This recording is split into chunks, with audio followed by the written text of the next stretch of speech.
بسم اللہ الرحمن الرحیم۔ شروع اللہ کے نام سے جو بڑا مہربان اور نہایت رحم والا ہے۔ السلام علیکم پیارے دوستو، آج میں آپ کو حضرت ابی بن کعب رضی اللہ تعالیٰ عنہ کا نام عرش پر لیا گیا کا واقعہ سناتا ہوں۔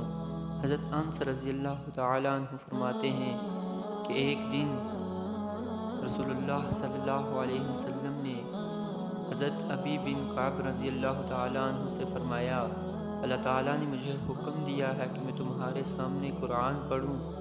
حضرت ابی رضی اللہ تعالیٰ عنہ نے عرض کیا کہ اللہ تعالیٰ نے آپ کے سامنے میرا نام لیا ہے؟ آپ صلی اللہ علیہ وسلم نے ارشاد فرمایا، ہاں۔ حضرت ابی رضی اللہ تعالیٰ عنہ نے کہا، تمام جہانوں کے پروردگار کے یہاں میرا ذکر کیا گیا؟ آپ نے ارشاد فرمایا، ہاں۔ یہ سنتے ہی حضرت ابی رضی اللہ تعالیٰ عنہ کی دونوں آنکھوں سے آنسو بہنے لگے۔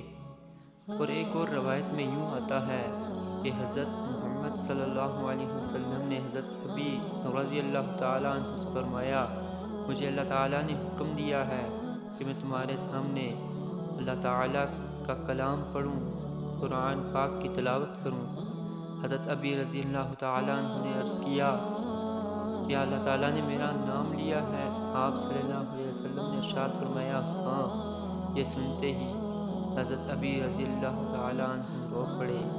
سبحان اللہ، کیسا محبت کا مقام ہے کہ دیکھیے، یہ سنتے ہی کہ میرا نام اس پروردگار نے لیا، عاشق کا دل مچل پڑا۔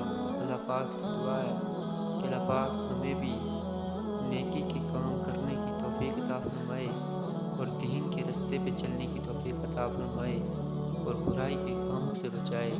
آمین بجاہ نبی الہی۔